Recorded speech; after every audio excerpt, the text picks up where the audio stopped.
Bu. Assalamualaikum warahmatullahi wabarakatuh. Waalaikumsalam warahmatullahi wabarakatuh. Apa kabarnya Ibu? Alhamdulillah baik, Bu.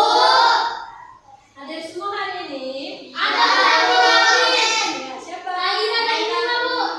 Naira dan Bunga. Kenapa mereka? Sakit, Bu. Alhamdulillah kita masih diberi kesehatan dan kesempatan oleh Allah untuk berkumpul di ruangan ini untuk belajar. Nah, sebelum memulai pelajaran, marilah kita berdoa yang akan dipimpin oleh Dedi. Silakan Dedi.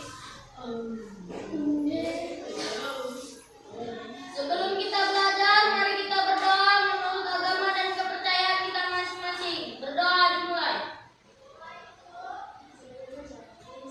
Bismillahirrahmanirrahim. Allahumma inni as'aluka rizqan thayyiban wa ilman nafi'an wa amalan mutaqabbala.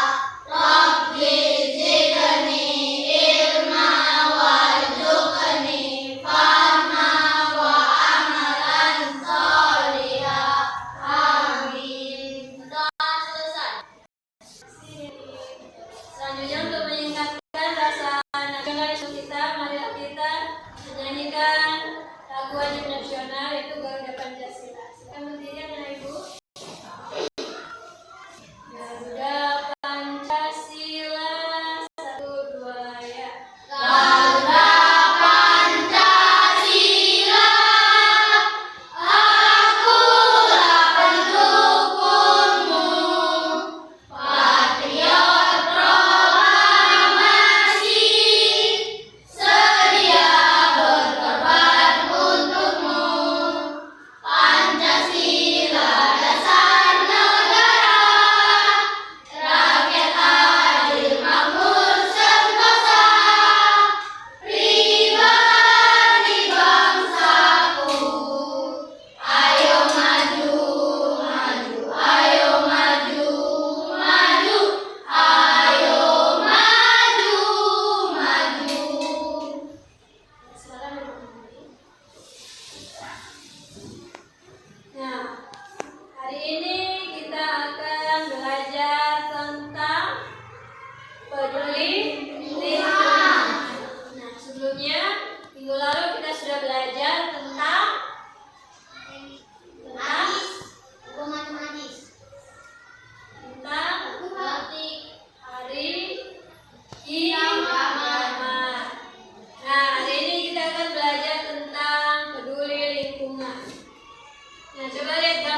menjaga lingkungan, maka akan membawa dampak buruk bagi kehidupan. Nah, apa dampak yang terjadi jika kita tidak menjaga lingkungan? Terjadi pencemaran udara, tanah, dan air. Jadi pencemaran udara, nah, misalnya suka buang sampah sembarangan, maka akan banjir. Iya, bisa terjadi berikutnya itu bencana banjir, longsor, Dan kekeringan. kekeringan. Kalau misalnya buang sampah sembarangan atau dilaci, lama-lama sampah itu akan menjadi Penyakit. iya penyakit dan bau dan pencemaran udara, bau lingkungannya. Dan yang ketiga muncul berbagai penyakit seperti DBD, diare, ispa. Dan yang keempat apa dampaknya? Kehidupan manusia, hewan, tumbuhan, dan tahu. Jadi kalau kita sakit, ya kan, nah kan bisa sekolah nggak? Iya, dan bisa sekolah kalau kita sakit. Nah, misalnya juga terjadi banjir, manusia bisa kehilangan tempat tinggal, fasilitas hidupnya juga hilang. Nah, gimana dia mau bertahan hidup dengan layak? Kemudian hewan-hewan juga bisa tenggelam, bahkan bisa mati. Dan tumbuh-tumbuhan kalau tenggelam terjadi banjir, dia bisa akan mati. Memang tumbuhan butuh air, tapi kalau berlebihan bisa mati. Nah, yang kelima dampak tidak menjaga lingkungan, generasi mendatang akan kehilangan lingkungan yang sehat.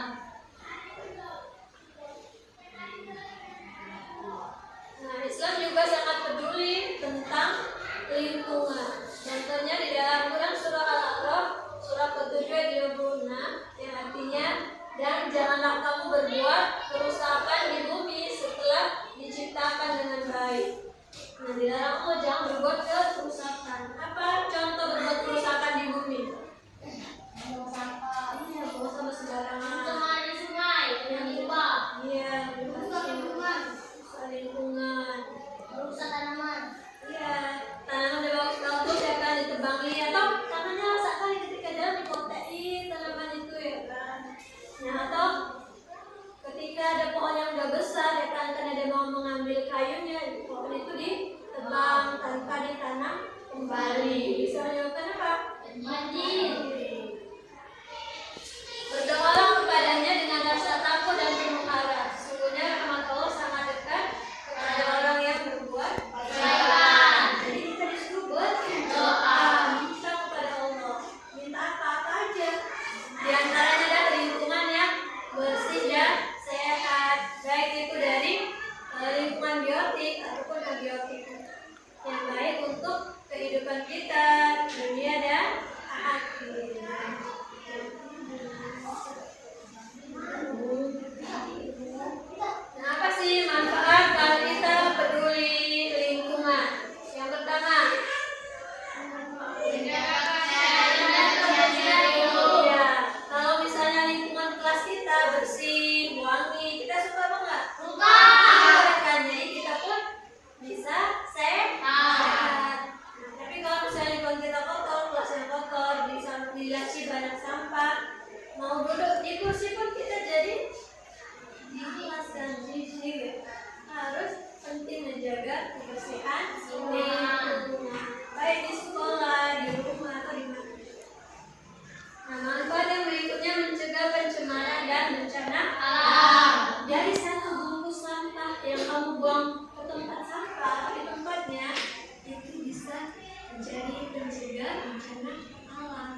dikelilingi oleh lingkungan. Nah, apa contoh lingkungan biotik atau hidup? Atau benda hidup? Contohnya ya, apa? Pohon. Apa lagi? Siapa lagi? Manusia dan hewan. Nah, kalau lingkungan abiotik atau benda mati, apa contohnya? Batu. Apa lagi? Tanah. Apa lagi? Meja. Nah, sampailah kita pada kesimpulan hari ini. Jadi lingkungan adalah ciptaan Allah Subhanahu wa taala yang wajib dijaga. Jadi wajib kita jaga itu dengan dimulai dari diri kita sendiri dengan melakukan hal kecil. Kemudian peduli lingkungan termasuk akhlak terpuji. Jadi buang sampah jangan hanya satu bungkus, itu termasuk akhlak terpuji. Yang ketiga, menjaga lingkungan membawa manfaat bagi